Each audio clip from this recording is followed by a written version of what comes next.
নমস্কার বন্ধুরা, পাপিয়া রাজ কুকিং আর্টে আপনাদের সবাইকে স্বাগত। আজ একটা নতুন রেসিপি নিয়ে চলে এসেছি। আজকে আমি একটা কুমড়ো দিয়ে সুন্দর একটা রেসিপি বানিয়ে আপনাদের দেখাবো।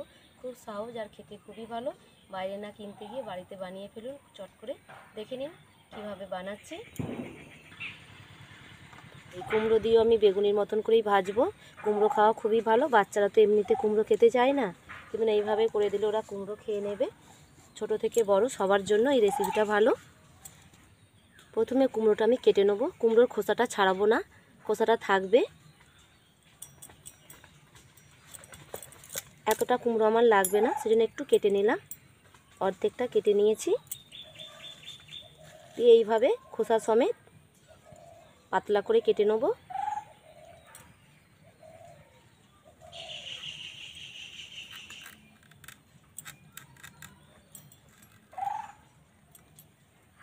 দেখুন এমন হবে, এই ধরনের পাতলা কাটতে হবে।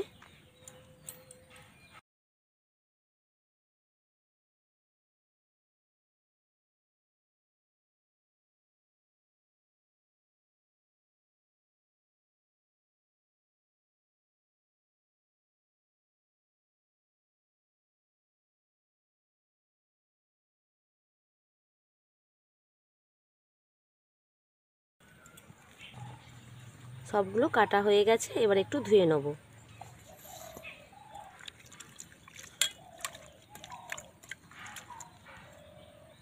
জলটা ফেলে দেবো।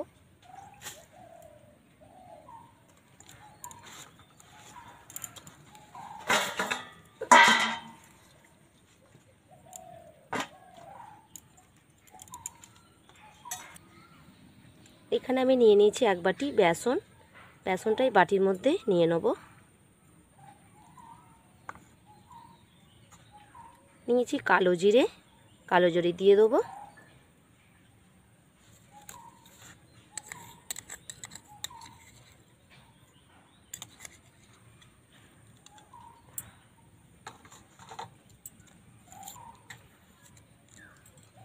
দিয়ে দেবো স্বাদ মতো লবণ।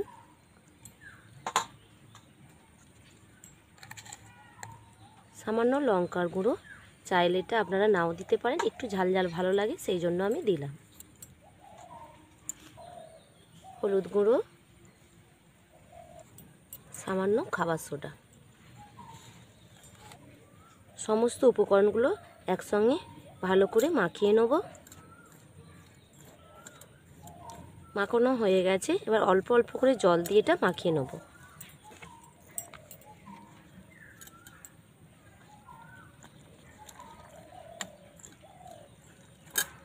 একবারে জল দিলে পাতলা হয়ে যেতে পারে ব্যাটারটা, সেই জন্য অল্প অল্প করে জল দিয়ে এটা মাখিয়ে নেব। খুব ভালো করে এটা ফেটিয়ে নেব। যত ভালো করে ফেটানো যাবে তত সুন্দর হবে। এই কুমড়োর বড়াগুলো খেতে খুব ভালো লাগে। আপনারা এইভাবে বানাবেন, আর খেতে কেমন লাগছে আমাকে কমেন্ট করে জানাবেন।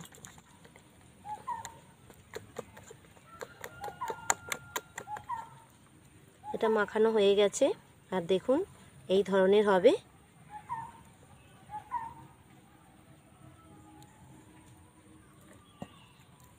উনানটা জেলে দেবো। উনানটা জেলে দিয়েছি, কড়াটা বসিয়ে নেব। কড়াটা ভালো করে গরম করে নেব একটু। কড়াটা গরম হয়ে গেছে, কড়ার মধ্যে তেল দিয়ে দেবো।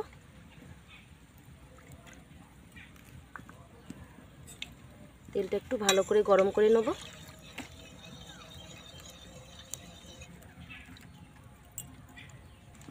তেলটা গরম হয়ে গেছে, গরম তেল আমি এক হাতা তুলে নেব। নিয়ে এখানে যে ব্যাটারটা বেসনের মাখিয়ে রেখেছিলাম, এই ব্যাটারের মধ্যে গরম তেলটা দিয়ে দেবো। এই গরম তেলটা দিলে খুব সুন্দর খেতে লাগবে, আরও মুচমুচে হবে।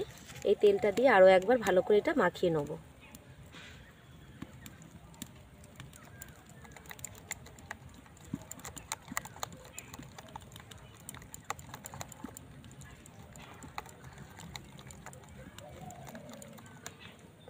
ভালো করে ফেটানো হয়ে গেছে, আর তেলটাও এখানে খুব ভালো করে গরম হয়ে গেছে। এবার একটা করে আমি কুমড়ো নেবো, নিয়ে বেসনে ডোবাবো।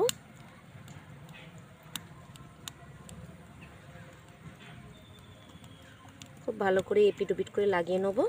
দু পিঠেই খুব ভালো করে বেসনটা লেগে গেছে। এবার তেলের মধ্যে দিয়ে দেবো।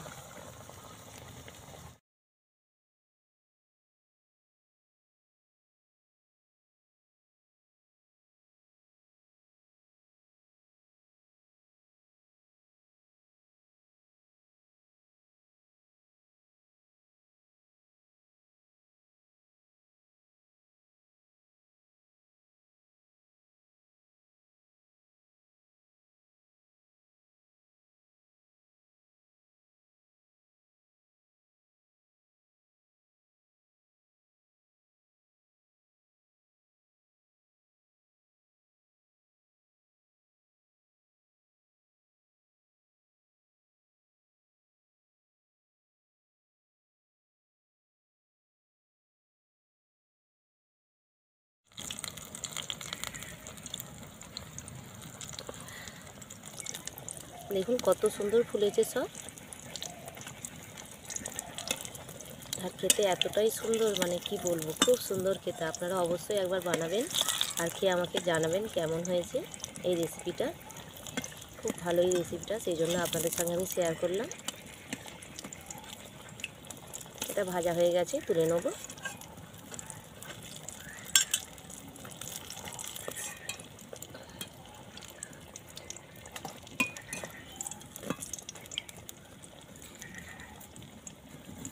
চাইলে আপনারা যে কোনো সাইজের এটা ভেজে নিতে পারেন।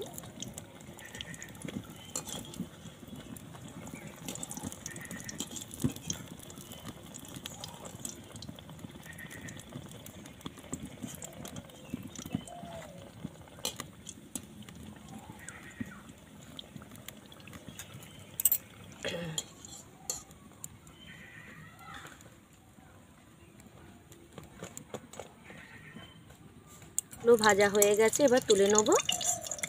আর দেখুন কত সুন্দর হয়েছে, দেখলেই খেতে ইচ্ছা করবে। দেখুন খুব সুন্দর হয়েছে আর খুব মুচমুচে হয়েছে। আর দেখুন কতটা করে ফুলেছে, সবগুলোই খুব সুন্দরভাবে ফুলেছে। দেখুন ওপর থেকে দিয়ে দেবো বিট লবণ। বিট লবণটা দিলে স্বাদটা আরও সুন্দর হয়, সেই জন্য বিট লবণটা দিয়ে দিলাম। আজকের মতন এখানেই শেষ করলাম এই রেসিপিটা। আবার নতুন ভিডিও নিয়ে চলে আসবো। আপনারা সবাই ভালো থাকবেন, সুস্থ থাকবেন। নমস্কার।